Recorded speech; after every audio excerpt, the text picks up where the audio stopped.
Okay, welcome back to Write Me Poetry, Author Talk with SJC. I'm here today with Allee Mead, author of Isaac, and Isaac is going to be published through the Space Wizard Science Fantasy backer kit. Did I say that right? Yes. Yep. Okay.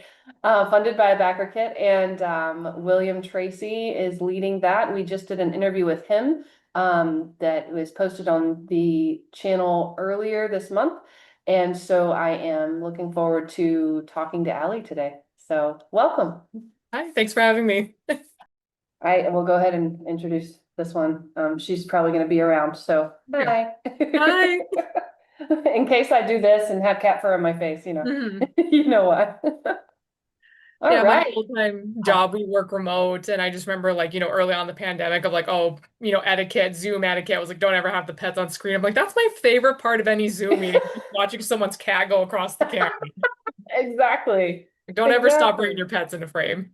I love it. Yeah, her tail likes to just go, yeah, like that, Like straight a little across. periscope, yeah. That's funny. Hmm. Oh my goodness. So I just started reading Isaac today, and Okay.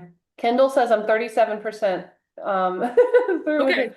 And oh my goodness, I'm hooked already. So it's Good to really hear. interesting. I love that you did two perspectives. Hmm. So you go back and forth. I don't want to do any spoilers in this video, Yep. but I would love to hear, more about just, I guess, how did you get into the it's not Kickstarter anymore. So Backer Kit. So how did you get involved with William Tracy and Backer Kit and everything? Yeah.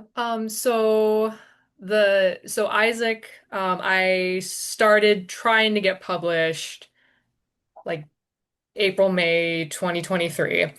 And I spent like a full year, I think maybe like closer to 14 months of submitting to different. I was kind of like I was out like I was on Submittable and I was looking for different open reading periods and like annual contests of, these indie publishers. And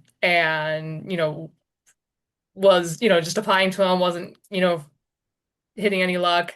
And I Mhm. forget exactly how I found out about Space Wizard Science Fantasy because I didn't necessarily find them through Submittable, but however they got on my radar, it was like, oh, hey, you can send like some different publishers, like, yeah, you can go through an agent, you can go through, this open reading period, which I had tried.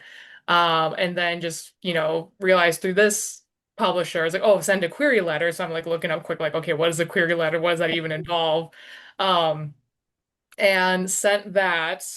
This probably would have been May or June of 2024. And then I think pretty quickly heard back from William to say, and I think with the query letter, I think I sent like the first five or the first 10 pages. And I think he pretty quickly got back to say like something like, hey, this looks good. Can you send the rest of it? And I'll try to get back to you, in a couple weeks. And just like 2 weeks to the day after I sent him the full script, he said, we want to publish this. Um, That's and I think, awesome. yeah. So it's like, I spent, and again, maybe that's just sort of, maybe that was just how the timing was meant to be. Um, Mm. and especially with, that past year plus of submitting to different publishers, I was kind of revising throughout. Oh, And, sure. so maybe if I would have sent to him like right off the bat, it wouldn't have worked out or wouldn't have fit in with the different books that Space Wizard was publishing that year. So there's part of me kicking myself I didn't start there, but then there's a part of me going like, that was, I think maybe timing helped in my favor of just having time to revise and just really um polish that story. And yeah, Right. I was Oh, blown away yeah. with how quickly it happened when it finally happened. That's amazing. Oh yeah, like I've done self-publishing once, and I've considered, since then, do I want to go through that again, or do I want to find something like this, and really get in the community with it? And Yeah. um I love, like, how has it benefited you, like networking, meeting other authors, things like that? Have you met anyone through the Space Wizard Science Fantasy realm? It's maybe not directly through them, but when I was trying to get published, there was an author, Kelsey Socha, if I'm pronouncing her name correctly. She wrote a book called An Archive of Brightness. And one of the publishing tips I had heard was, okay, go find the books that you really like, that, and especially ones that sort of fit with what you're trying to do, and look up. Well, they were talking in terms of like look it up to see if they have a agent, and then maybe that's someone you can go through, especially if it's a Hmm. similar project. So it was kind of reaching out to her to ask what her publishing process was. And then fairly recently, when William was talking me through different tips of, reaching out to different podcasts and reaching out to different interviewers to help start telling people about the book, there was one where I was just looking, it was like different interviews, and I was looking at an interview with a different website, and well, at the same time, I was trying to create my own personal website, and despite this book being about tech, I am not tech savvy.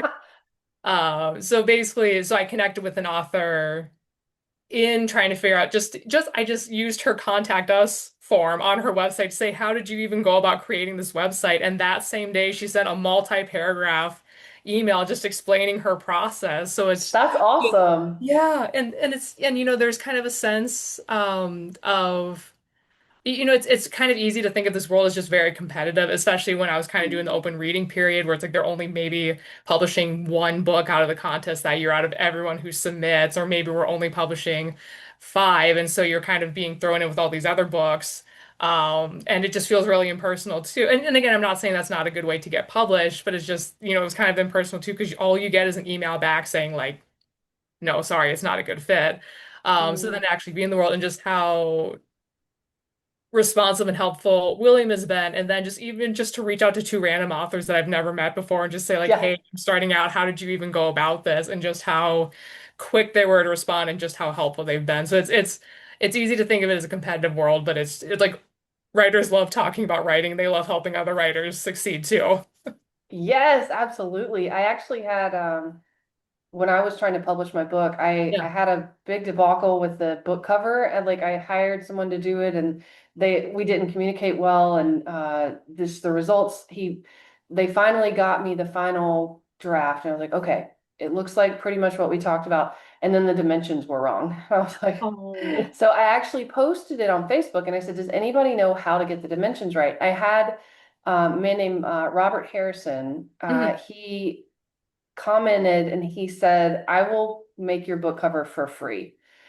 And I was like, Yeah. wait, why? Like, no. He said, I hate to see authors in pain, like struggling. I really want to help you. And it worked out for me and him really, because now like that it's supposed to be in the end, I want it to be an 8 book series. And Mhm. I said, I want you to make all the covers, Yeah. like going forward. And I feel like that's how we connect. You do something, you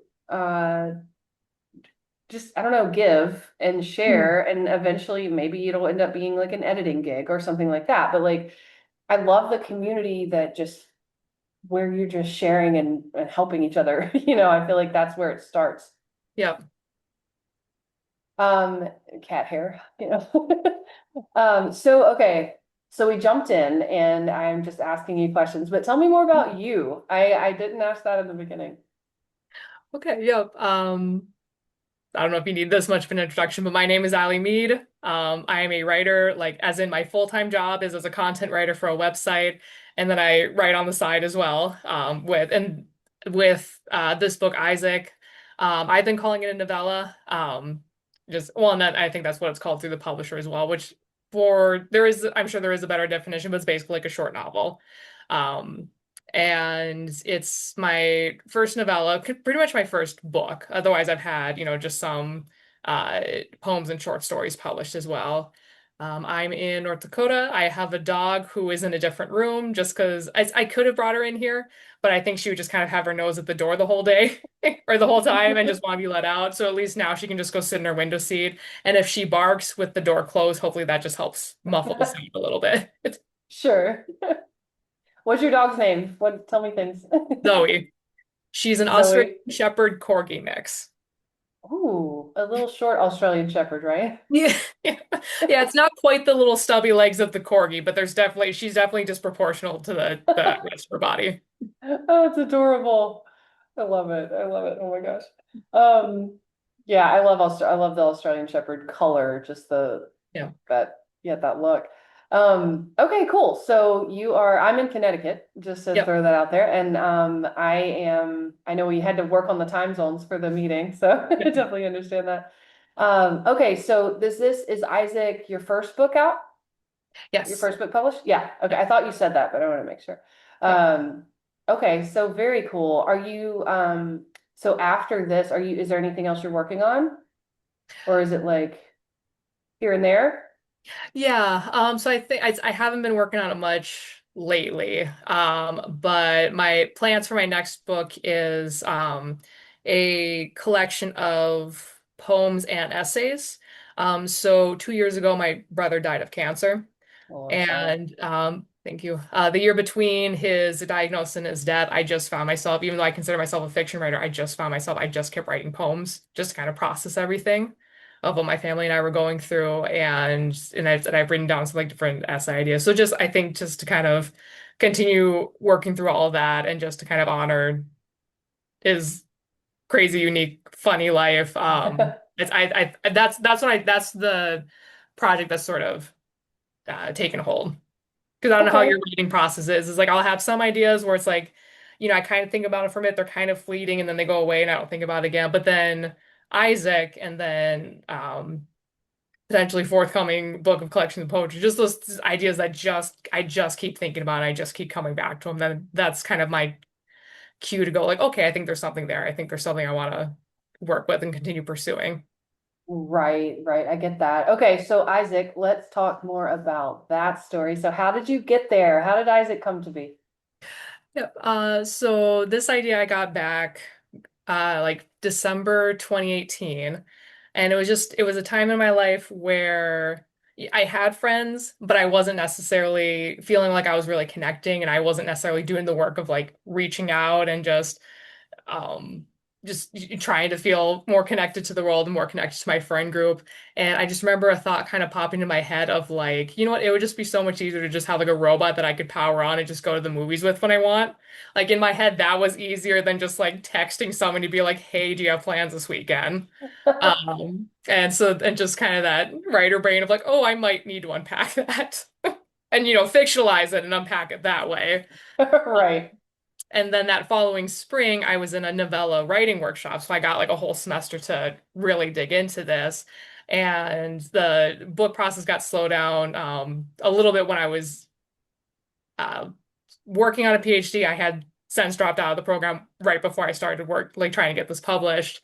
Um, and so, but it was even sort of like when I wasn't working on as much as I was in that one semester, it was like, again, that was just something I just kept coming back to. Like, even after I had a first draft, I just kept having like new ideas. I just kept writing down in different notebooks just to, it was like, when I have time, this is what I'm going to work on. Oh, I totally get that. I was actually vacuuming one day and Yeah. a story that I had started, I had an idea about the next part and I was like, okay, let me go write that down. Yeah, so I understand that sentiment. Okay, so we've talked Isaac, we've talked what's coming up next, and let's see. I One thing that I've talked to authors about before is kind of in general your thoughts on where stories come from. So I had an author that told me he felt like an archaeologist. He said there's already a story there, and I'm Mhm. just kind of picking at it until it comes out. Yeah. So are you kind of in that boat, or what do you think? Yeah, I like that because there's definitely things where if even if I didn't necessarily have that at the beginning, it seems like whenever I get to a point, it just like these things that were technically like conscious choices that I made just hit a point where they just felt so natural, like they just felt like they were a part of the story the entire time. I think with that note, I think the language that I kind of kept using with myself is like the way stories snowball, where you do have that like initial like kernel of a story, and the way it just keeps kind of getting bigger. And then I kind of combine that with just being my own toddler. So because with this book, sort of that initial kernel, or if I don't want to mix metaphors, sort of like the little bit of snow at the beginning, was just like I had a woman and I had a robot. And again, sort of that same dynamic of like I just want someone to like go to movies and plays and concerts and go shopping with and stuff. And at one point I went like, okay, I don't know if this is necessarily someone who would just go out and buy this on her own. Like I don't know if she would necessarily take that initiative. So okay, so how would she get it otherwise? And then it's like, okay, well, maybe her dad had it and her dad passed away and then she took it home. And then it's like, okay, and then I kind of had this image, that's in the book. It's like, her going to her old house and finding the robot. And then, again, that toddler voice just going like, well, why didn't she know about it? Like, why is this a surprise to her? It's like, okay, well, maybe they're estranged. Well, why are they estranged? And then it's like, okay, well, maybe this happened. And you just kind of have to like keep asking your own. It's like, well, then who bought it for him? If, she wasn't talking to her dad. It's like, well, maybe she has a sister. It's like, well, when did, you just kind of have to like keep asking. And then again, just, it got to a point where that just felt a very natural part of the story. But it was just kind of this point at the beginning where I just had to figure out how we're going to get there. So maybe kind of along those languages, maybe it was less me sort of digging for it and just maybe some sort of map that I'm finally figuring out. But I also like what I believe Stephen King said in his book on writing was just sort of, it's almost like just kind of two random thoughts coming together. Um, where the example he gave was Carrie. So he was thinking about sort of like telekinesis, and he had a job at the time where he was like a janitor at a high school. So he's cleaning like the communal shower and like the gym locker rooms. And just thinking like, oh, how horrible would that be for a girl if she had to have her period? Like, her period started like in front of everybody, and you can cut out the Oh, surgery. yeah. But it's sort No, of no, like no. that happened, and the telekinesis happened, and just those two thoughts collided, and that's where the start of Carrie came from. Whereas I think with my book Isaac, it was sort of again that story of just kind of dealing with my own kind of disconnection, but then also just like Late Show with Stephen Colbert has a segment called Cyborgasm where it was talking about just all these advances in robotics and trying to like like human companions and like stuff like that. So again, I think it was just those two thoughts just colliding and then the story snowballing from there. I connected them together. Yes, you did. Very nicely done. There will be a snowman at some point. Yes. Yeah. I love that idea of the toddler asking you questions. That's so funny. I actually there's a book called The Tao, Tao, The Tao Okay. of Pooh, and it's Oh, Pooh. yeah. And so it's there was a man who wanted to explain the idea of Taoism, but he wanted to make it relatable somehow. And so he, in the book, is literally having a conversation with Winnie the Pooh, talking Oh, about yeah. Taoism and Yeah. explaining it, and then Pooh's asking questions and that kind of thing. And but yeah, having the toddler just like, why? That's absolutely, I love it. I love it. Well, and one of my friends Yeah. is an engineer, and I feel like engineers have a concept of just, and it's sort of like when you hit, I think it's when you hit like a roadblock in, a problem that you're trying to solve. It's like you just, okay, well, just go tell the rubber duck, and you could have like a little rubber duck or something on your desk, just something where you're having that conversation, whether with like an actual person or just something imaginary, and just having that sounding board, just the fact that you have to think through it, that you have to talk through it, and you have someone else kind of responding just helps you work through that roadblock. Well, I am an engineer and now I want a rubber duck just so I Okay. can do that. Well, now That's I'll have too to ask. funny. Now I'll have to ask my friend Johnny, like, is that a thing or did I make that up? Like, did you tell me about that? That's too funny. I love that though. Actually, when I published my book, it was actually Yeah. poetry. Yeah. Um, when I went to publish it, I couldn't I hit a roadblock in like I didn't want to have just a collection of poems because Mhm. my brain, I'm not usually a reader of poetry, which is weird. Like that's all I Right. usually write, but I've never been one to try to understand and unpack, the um other people's interpretations of what they wrote. I try to get it for me, but there's times when it's written in such a way that I'm like, I don't know what these words mean. Mhm. Mhm. But when I started writing it, what I did, my engineering brain came in and said, okay, we're going to divide this into 8 sectors. Each sector is going to have a theme, and there's only going to be 7 poems in each sector. And then we're going to put the book like that. And so I was like, okay, so that worked for me. But it was like, not everybody needs that. I love the dynamic of different authors, different approaches, whether you're talking to your toddler, pulling a fossil out of an archaeological dig. There's just so many different ways that we approach it. Oh, the one time I did write a story, the first time I Mhm. actually really wrote a story, I felt like the characters in the story were standing behind me telling me what to write. Like I was Mhm. just writing their biography and they were like, also this, also this. And then when I was vacuuming that day, it was like, also this. Like, okay, I feel like they're just following me around saying, Mhm. hey, by the way, this is another part of the story. Yeah, I think with Bind, it's less them standing behind me and more just like I'm daydreaming about them the way I would just daydream about like a trip or something coming up, where yeah, just it's just sort of like oh, they're almost just on in the background and just kind of different scenes playing. So yeah, maybe yeah, Yeah. daydreaming technically, but yeah, I think there's something where maybe it's just like my sister will just when she's hanging out, she'll just put on like Parks and Rec and something in the background of just something where these characters are playing out their lives behind me, and I'm like trying to get something else done. It's like, oh yeah, that is a good point. Let me go jot that down. Yeah. Well, what about your characters in your book? I know you're daydreaming about them and everything, but do they have relations to people in your life? Like you sound like you related to Eleanor Yeah. in Isaac. Yeah. Yeah, it's I saw, there's quite a bit of myself and Eleanor. There's quite a bit of my sister in Eleanor's sister, Cass. Their parent dynamics don't necessarily match up with like my parent dynamics, but I think it was just sort of different shows that I was watching where you sort of had, the shy one in John and like the flirty one in Javi and just really loving that dynamic. And then actually, at some point when I started dating my boyfriend, I'm like thinking about us and then thinking about John and Javi going, damn it! I I'm the found shy one who you. found a flirty one. Damn it. Oh, that's hilarious. So there's definitely been moments of just sort of the art, life imitating art instead of the other way around. It's working both directions. Right. Oh, that's really interesting. Yeah, I think on mine, it's really funny, like with poetry, it kind of comes out like my thoughts about life or my Yeah. encouragement to other people. Like if you run into this, here's an idea of what to do. And it's kind of like that kind of thing. Hmm. Um, and when I sat down one day, I don't even remember why. Oh, yes, I do. It was a writing prompt. That's something I love. I love writing prompts. And I Yeah. had a friend that somehow we got on this thing where we sent each other, or no, I think she just sent it to me. She sent me a writing prompt at least once a week. It might have been every few days. Okay. Yeah. Um, and one of them said, two friends are running from the law, but they are innocent, something like that.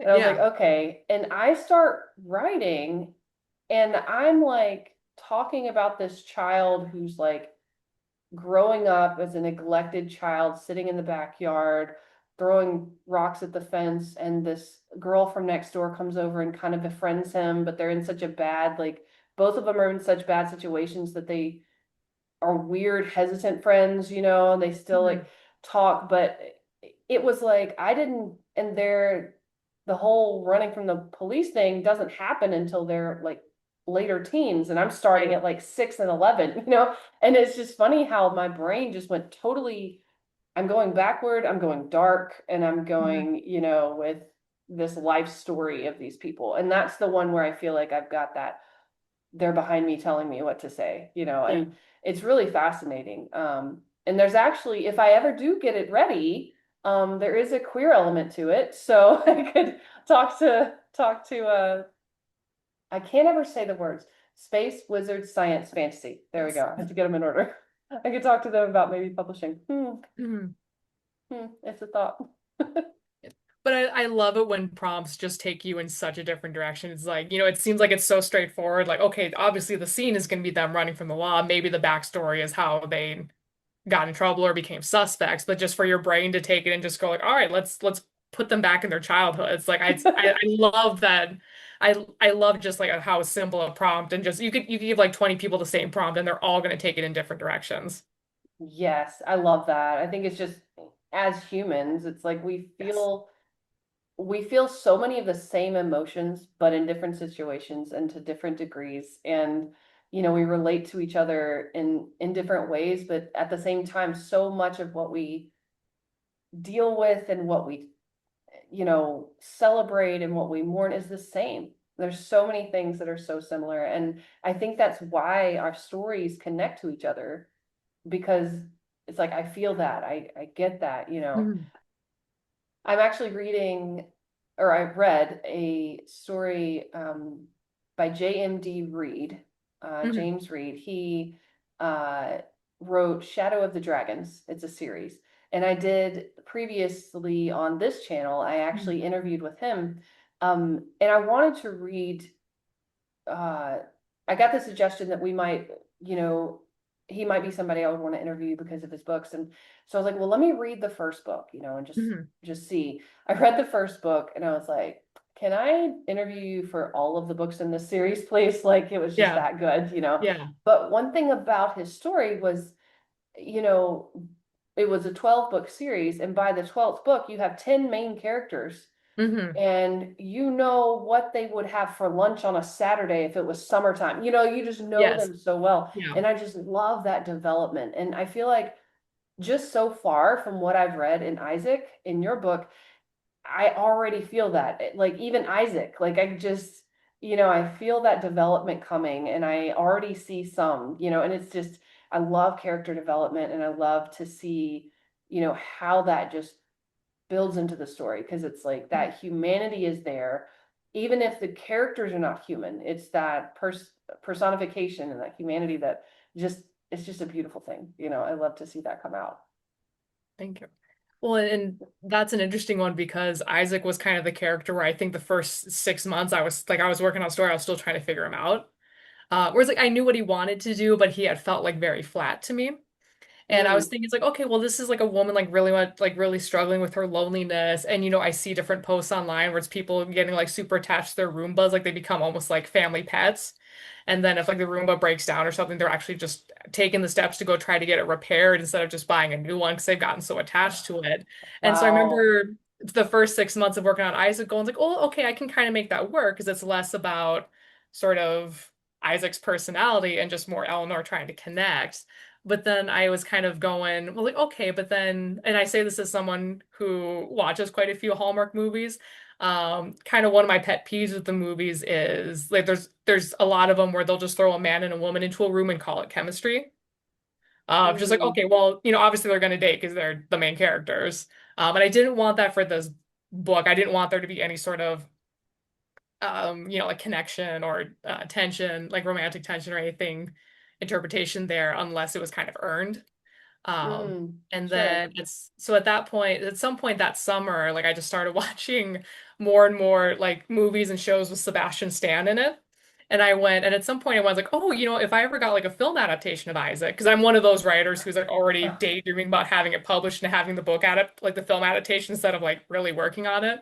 And I was like, he would make a really good Isaac. And then just having that actor in my head, it's like, okay, that is how he smiles. That's a sense of humor. Like that's a sense of warmth. Like all of a sudden, like that character clicked for me in a way it had in the previous 6 months I'd been working on him. Nice. That's interesting. The story I was talking about that I wrote, the child in the beginning, Yeah. I had a friend who sketches and he had does beautiful pencil sketches. And Hmm. we got in this thing where he would send me a sketch and I would write a poem that went with it. Like it was just Yeah. immediate inspiration every time he sent me one. And one day he sent me a sketch of this person, this young person, and I was like, that's Bobby, like my character. I was like that Oh. immediately. Like it was almost like looking at a picture of a child that had been missing or something. I was like, it was such a Hmm. shock. And it was Yeah. such a weird feeling, to be like, this is a complete fantasy in my head, but like that is who that is. And I had no doubt. And so Yeah. it was really interesting to to have that. So he actually gave me the original that he had drawn when I saw him in person. I was Yeah. like, thank you. So I have a portrait of one of my characters on accident, but it was really interesting how our creativity can connect in ways that we just are so unexpected. Yeah. Yeah. And especially even when we sometimes talk about writing as this very solitary activity, it's still very much built in community. Like just to have a moment like that, just have that friendship and that connection. It's just like, hey, here's a drawing and just that was it. Yeah. Right.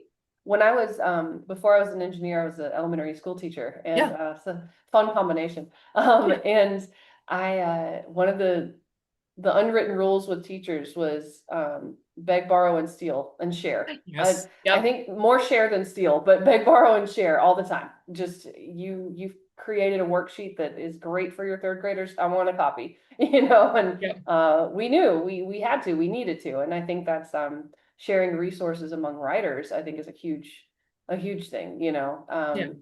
I know like I'm on a Facebook group that's writers. I just joined the Connecticut Authors and Publishers Association. It's Mhm. just like all those things that we can join. Um, and I know William talked about this year, the Space Wizards Science Fantasy is just part one this time Yeah. for year four. Yeah. Part one is 7 books, and then there's another group of books coming in November, and it's just so cool to see how everybody just comes together. Like you said, it's a solitary activity, but Mhm. not really, right? Yeah. Well, yeah, I mean, even if you write it by yourself, you're not necessarily like sharing early drafts with people or sort of asking people like questions or, trying to get more information. Even if you just sort of write that whole thing in a room by yourself, at some point you need to share it with someone else. Like at some point you need to reach that story out and someone else needs to reach back, right? Whether Right. it's beta readers or it's, an editor or, even anyone who's donated to like the backer kids. Like that is people, that is a whole community coming together to bring these books into existence. Yes, and I love what William said earlier about he said, I what was it? I said something about how does it affect you as an author, like publishing other people's books? And he said, Mm. well, as an author, I have a story to tell, but I want to get other stories out there that I don't have in my head. Other people have stories and I want them to be out in the world too. And I just thought that was beautiful. I thought that was great. We want to support each other and get our things out there. Yeah. Yeah, and it's not So, opening the door and then shutting it behind you. It's holding it open for other people too, other artists. yes, that's beautiful. I love it. I love it. All right, so Allie, just tell me more about yourself. Like we've talked about the book, we've talked about writing. What about you? Okay. I know it's a huge question and a small question at the same time. Well, no, I'm thinking to my first day with my boyfriend. It's, we had been in like a play together for about a month and he said something like, we've been working together for about a month and I feel like I don't know anything about you. And the absolute first thought that popped in my head was, and that is by design. Oh, And it wasn't anything mean against him. It's just for some reason, and like, even though sharing your writing is a very personal thing. Like these are very like, it's not only sort of like your brainchild, but it's just you're kind of grappling with inner emotions and then sharing them with other people. It's, making the private public. But there is something that you just like, tell me about yourself, where I just immediately like seize up in panic, like, I don't know. I don't know. right. Who am I? What am I? What's my name? I don't know. We threw out his name. But yeah, so I'll try to remember something about myself. So I originally went to school to be a teacher, Oh, and okay. writing was always going to be a side gig. And then when I finished my master's, my full-time writing job, like I saw that advertised and applied for it and got it. And I thought I was like, okay, well, I'll kind of get back to teaching eventually, and just was really enjoying the work. And yeah, and I think like we were talking about was sort of like artists and writers of just wanting to share and wanting to help others and wanting to hear about like other people's processes.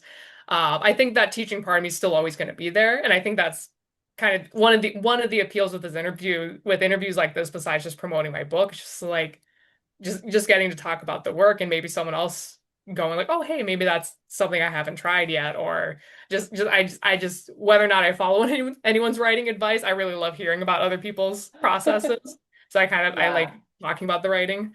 Um, so yeah, so there's always kind of that teacher part of my brain that's still there. Otherwise, um, love trivia. I love community theater. I was in it in high school. Like finally got back into it this last year. I've been on a bowling team for 2 years now. So yeah, so like the alley that started writing Isaac of just, having people in my life, but just really feeling disconnected versus, 2025 alley of just finally like just me like expanding that friend group, but then also making sure like I'm trying to be better about reconnecting with people too and staying in touch. Yeah, that's awesome. I love to see your own character development, you know? Mhm. Mhm. That theater, oh my gosh. So I'm tutoring a little girl right now who is in ragtime. They're doing the play Okay. here at the Yeah. Goodspeed theater, and it's Goodspeed Opera House actually. Mhm. And she's beautiful voice, wonderful, like very creative. And so it's definitely interesting to talk to her and hear, you know, what she's working on. And I have to take her when I sometimes I have to drive her to the theater to you know, to her call times and everything. And I see like on the board all the notes that they have from the previous show that they're going to change for the next show. And, you know, Okay. just seeing all of Yeah. those kind of things is really fun, you know. Mhm. But I love to sing myself. I've always wanted to Yep. do musical theater at some point, but it's kind of like you said, I'll get to teaching eventually. I did teach for 4 years, but Yep. then after working in manufacturing for like 9 years, I got laid off, and then I was like, okay, what now? What do I do? You know, Yeah. and Yeah. tutoring is what I ended up doing. And so I've been tutoring for the last several months and loving it. You know, I Yeah. love especially math and helping people get ready, honestly, for the praxis, the teacher test. Yeah. That one, the ASVAB to get them ready for the military, you know, things like that. I'm like, okay, this is what if I didn't have a full-time job, I would tutor, I would edit books, I would write, like I'm brainstorming like what would my small business be if I could Yeah. do something like that, you know? And so it's been really cool being able to take that time to think through it and to finish my second book. That was really cool. Yes. But I just having that time to just really dive deep and think, what do I really enjoy doing? And Yeah. what fulfills me? What helps me give to my world, you know, the best that I have. And so anyway, I just thinking when you said theater, it just all of that, you know, came to mind. But Yeah. what is your so can you tell me more about the theater thing? I like that. I'm jumping on that part. Yeah. So I've been in 3 plays now. Excuse me. And one of them was kind of like just a radio style play where everyone had the scripts in front of them and you'd play. So kind of like a 1940s radio program style play, but we were kind of, we were all in front of the audience just performing in front of them, and I got to play like 4 different characters. Fun. That was kind of being thrown right back in. And then the second one was a musical, and I had done musicals. Like my high school didn't actually put on any musicals because it was like the drama director also did the summer community theater musical. And I think it was just like one musical a year is all I can handle. So I did like musicals through that, but it was always like ensemble parts, or I think I played like one character with a name and she didn't have any solos. And then again, like going 15 years between high school and going back into theater, I get cast in Young Frankenstein and I have like 4 different solos, and I was like, oh, this is scary, but it was all good. So it was just like really getting thrown of like, okay, we are jumping in with both feet, and we're gonna we're gonna learn how to do this again. Oh, that's amazing. That's like my dream. And it's funny after seeing my student and her schedule, I'm like, okay, Yeah. if I do this, I'm gonna have to like block out my life for however long to be able to really, you know, be part of it.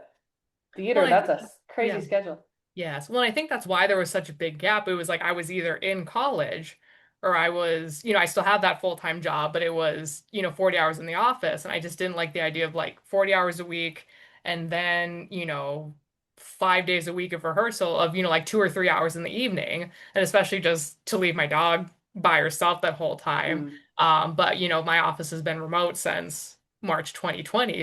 And then once I dropped out of the PhD program, it's like I have time again. Like I have evenings free again. I've been trying to get back into this world for so long. I finally have time to do that now. That's But it's amazing. but it's kind of like with the your work changing, like with the layoff of just like okay, that silver lining of just like okay, I get time to reassess like okay, what is important to me, like what's actually gonna feel fulfilling and bring joy into my life again, and theater was one of those things. That's awesome. I love it. I it's just amazing to me how one of the themes in my book Yeah. is how creativity is our power. Yes. And it's our power over fear.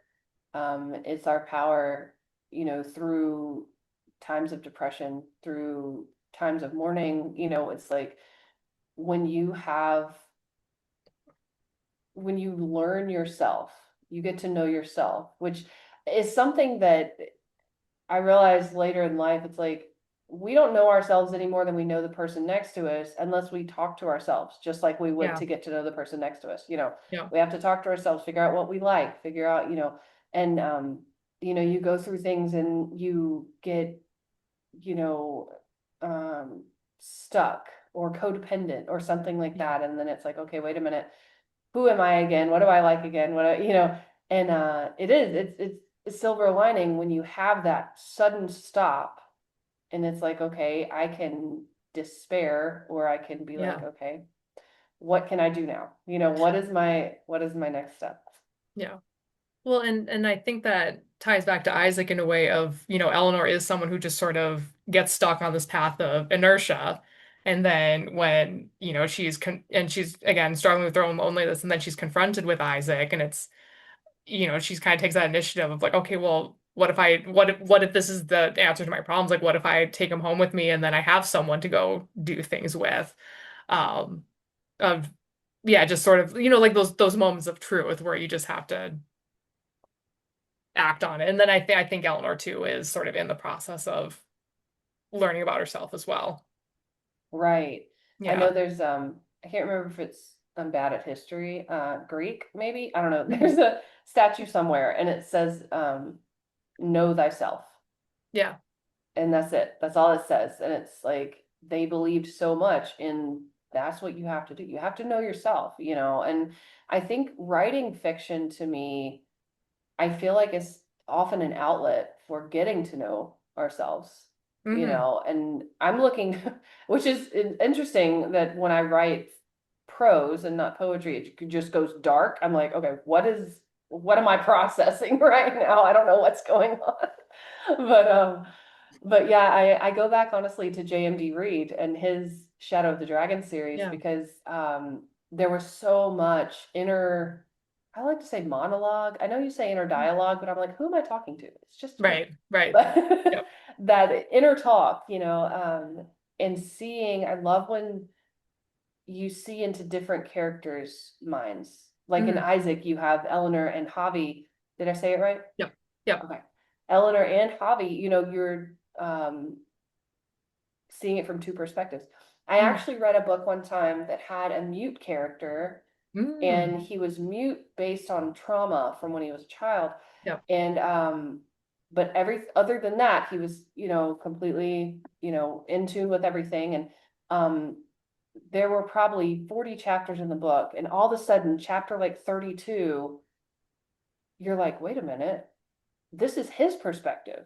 Mm. So they went back and forth between two main characters the whole time, and then all of a sudden threw a chapter in that was from his perspective. Right. So now you hear his voice and you know what he's thinking. And I was like, oh, this is just brilliant. I love, Hmm. I love how this works.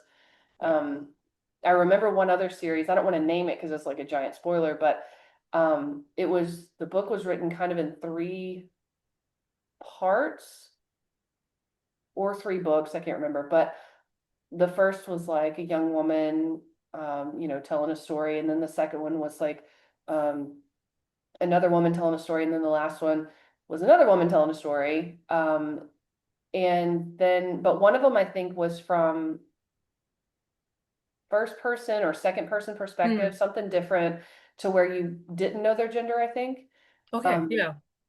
but in the end, you find out it's actually all the same person.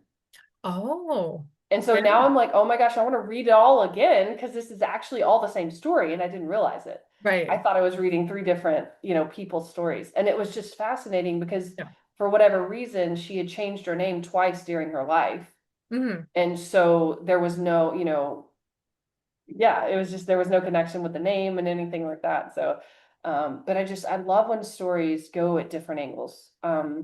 I told an author the other day, she was kind of going through kind of a little bit of writer's block and Yeah. struggle. And I said, try a different perspective. Yeah. Like she had a woman looking at the moon, like in one of the scenes she had written. She was outside, she was looking at the moon. I said, what about the ant on the ground beside her, looking at her? What is Mhm. it thinking? You know, like Right. imagine that perspective. And so I love the looking at things from different perspectives. Like I imagine Yeah. your story looking at Isaac. What if it was written from Isaac's perspective or Right. Cass? You Yeah. know, how different Yeah. would it be? Yeah.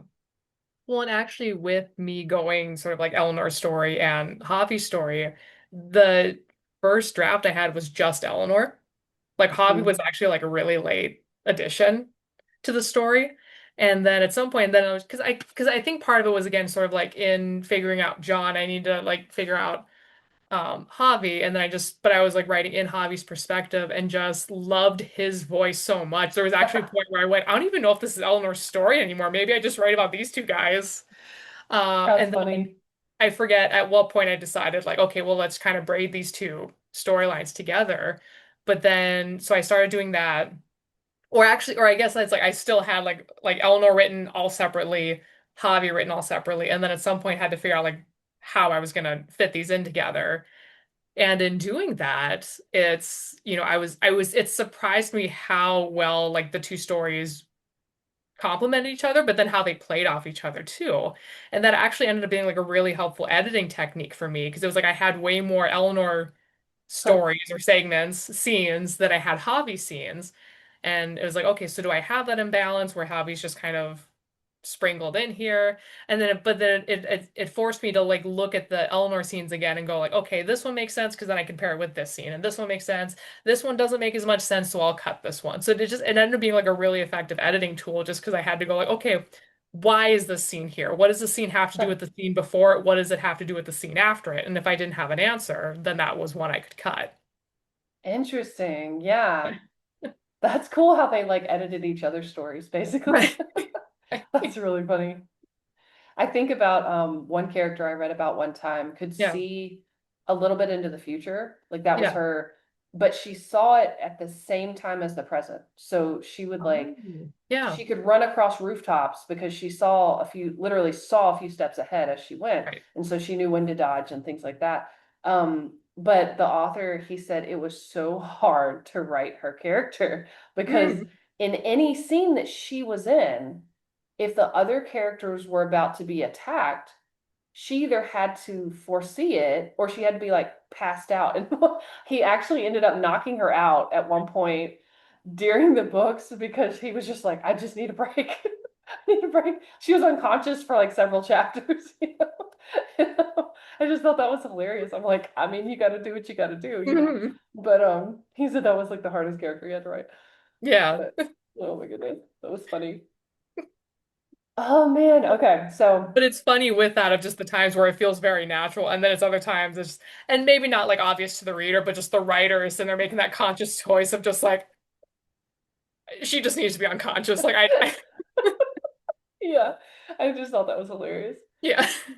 Oh man. Again, I just throw the name out there. It's JMD Reed again, Shadow of the Yeah. Dragons. Yeah. I'm man, such a good I might series. I But might have watched that interview then because I remember that story. At really, least that's parts too of it, funny. yeah. Yeah. Yeah, he's fun. He's Yeah. fun to talk to. I love how he's very like calm like the whole time Yeah. I talk to him. He doesn't have a lot of like big emotions. And so I'm like all, me, I'm animated and like talking and Yeah. he's like, "Uh-huh." Like answering like, "Yes." And I'm like, yeah, that's so true. But I would just feed off of it. And I'm like, yeah, and then this, you know. But he's so cool about his stories Mhm. and everything. And he's a machine. Like he's written so many series, Yeah. past that. And but anyway, enough about it. But James, if you're listening, I hope you know that you're getting a shout out. But anyway, just I'm so glad that you were able to meet with me today and that you reached out and everything. This has really been fun. Mhm. Again, the toddler thing, that one really hit me. Like, why? I need to do that. I need to just look at a story that I've written and imagine those questions and make myself continue continue writing. I like it. Well, and I love that writer's block technique of just like, okay, just different perspective time. And whether or not, you include a chapter that's, from the aunt's perspective, it's just having that switch just having to write in Mhm. that different voice, maybe it does help you solve whatever that block was. Yes, I love that exactly. technique. Yeah. I love it. Thank you. It just, that was one thing that just came to mind while I was talking to her about it. Um, but one thing that made me think of it, I think, was, have you ever seen the movie Dead Poet Society? I think I've seen parts Uh, of it. I don't think I've seen it all the way through, but I know what you're yeah, talking about. Yeah. for years I told myself I needed to watch it. Finally watched it like last year. But Robin Williams is the main character, and Yeah. um, at one point he tells the boys in his classroom, he says, "Stand up on your desk," and they're all like prim proper, like they're like, Hmm. "What?" And he says, "You have to see the world from a different perspective." Yeah. So he had Yeah. all of them come and stand on top of his desk for a few seconds, and just, and I was like, yeah, I, a couple of years ago, I took a road trip, and I just traveled the country for like 4.5 months, Hmm. and I really, it was just, it opens your mind so much. Not just, you know, um, going different places, but allowing yourself to do different things. Like you said, you're bowling now, trivia, like Right. that, like do the things, go out and do the things. Yeah. And it's amazing what new ideas will come to mind. First of all, if Mhm. you're a writer, especially, like, you can't sit in your room and, only get ideas from there. You'll Yeah. probably get a lot of ideas, but eventually you need to interact and Hmm. get out in the world, and just new perspectives. Yeah. Well, and especially kind of this grind or like this hustle culture they have right now of just like if you aren't dedicating X amount of hours every single day of just at your desk writing, don't even bother calling yourself a writer. It's like, no, you need to go do the dishes, like go walk the dog, go take a trip with the family. It's like you need to leave the house at some point. Like I promise Yeah. it still counts as writing. Yeah, It's like yeah, you exactly. just you need well, first of all, you just need a break. And second of all, Mhm. there's the number of times, like you said, you're vacuuming and so all of a sudden something just clicked. It's like the number of times where you are doing something not writing and you finally like solve a problem in your own writing or get a new insight into your character that you wouldn't have if you were just staring at the screen the whole time. It's like you need those breaks. Exactly, exactly. Yeah, it's I remember when I wrote a poem once because I climbed a tree and I was sitting in the tree and I noticed the bushes, or the bush nearby, that had uh it was obviously green leaves, but they looked golden because of the Oh, sun shining yeah. on them. And I ended up Yeah. writing, basically, at the end it said, "Sunshine rests on golden leaves, or are they only green? Sometimes the sunlight makes them so, or all is as it seems." Hmm. And it was Yeah. like, just, is it brighter than it should be, or is that just how it is? It's just Yeah. thinking thing, but I wouldn't have thought of that without just staring at a tree, or, Right. staring at a bush. And Yeah. I heard somebody one time say, as a writer, one of the most important things you can do is go be bored, Yeah. go do nothing. Yeah. Go stare. And I always tell people, stare at a tree for as long as you can, Yeah. and you'll be amazed what you see. And then that's when your thoughts start rolling. That's when you start Yeah. getting things in your head. Yeah. We have to have input and output. It's Yes. a it's a stream, right? Yep.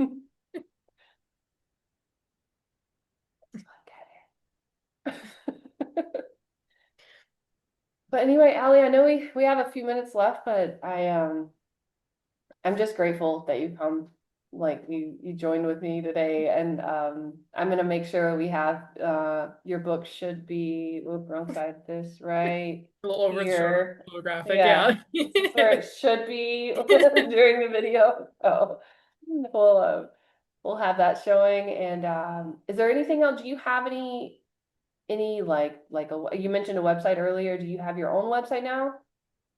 Yeah, so it's alleemead.com. Okay. Again, with me, but not being tech savvy. Well, first of all, that took a while to figure out, but there is something live. There is something published that people can go to. But I also don't have social media, so that's going to be the best way for people to reach out or learn Okay. more about the book and other short things that have been published. Yes, always email authors. Email Yes. them. You never know when they'll answer. You Yeah. never know. Yes. And there are going to be authors out there who are just like super busy and can't get to like every email that they get, but there are so many of us, there are so many authors where it's like, oh no, we will email you back that same day. Right, We exactly. have time. Yep, you never know. You never know till you try. Yeah. All right, Allie. Well, I think we can conclude for today. Go to alleemead.com, ALLEEMEAD Yes. dot Yes. com, and look for Isaac. And yeah, and when's the publication date for Isaac? Isaac will be published July 15th, 2025. Awesome. And they'll be able to get that through Space Wizard Science Fantasy. I think they can pick that book or should be able to pick that book. They participate in the Backer Kit campaign. And then I believe Mhm. it's also going to be on Amazon and Barnes and Noble as well. Okay. Let's start indie if you can. Everyone's in a different Yes. situation, but it's nice when you can get through get it straight from the source. Yes. Space Wizards Science Fantasy. Yep. Go there first. Exactly. All right, Well, and Allie. Yeah. sorry, my last thing is just No, go ahead. when I first learned about the publisher and I was checking out the website, I loved how they sorted through the books. Because I mean, there's different tabs you can click on. So if you're someone who's interested in like sapphic romance or Achillean romance or transgender characters, or asexual characters, it's like there's different tabs you can click on, so you can start sorting from there, or you can go, if you're looking for series, if you're looking for novellas or collections of short stories, like there's it's organized in different ways, so you can sort of have a starting point and just check out what all they have. Oh, good to know. I might have seen that last time I was on, but I didn't remember that. So thank you. Okay. Yeah. That's a good tip for everybody. I should double check So it too in case they change it, but I think that's still how it's organized. that's awesome. Yeah, I'll have to go check that out today. So Space Wizard Science Fantasy. Check out Isaac by Allie Mead, alleemead.com. Yeah, Yeah. all the good stuff. And keep writing Yes. Keep and writing, doing everybody. things. Go Yes. outside and do things and, and do the Keep writing. Take a break. You can write later. It's fine. right. Absolutely. That's it. All right, Allie. Well, I hope you have a wonderful evening and enjoy the cold warmth in North Dakota. Where are we now? Yeah, we're not that hot given it's June, but we're also dealing with the wildfire smoke from Canada. So we've been pretty hazy Oh, for a couple weeks now. oh, yikes. Okay. Well, yeah. Yeah, so Be careful with that. yeah. Still get out, but not too much. Yeah, yes. Yeah. All right. Well, enjoy Zoe. Give I Zoe will. hugs and scritches for us, I and will. and I hope you have a lovely evening. You too. Thank you so much. This was so much fun. Oh, good. Thanks. It was fun for me too. All right. Have a good night. You too. Thank you. My pleasure.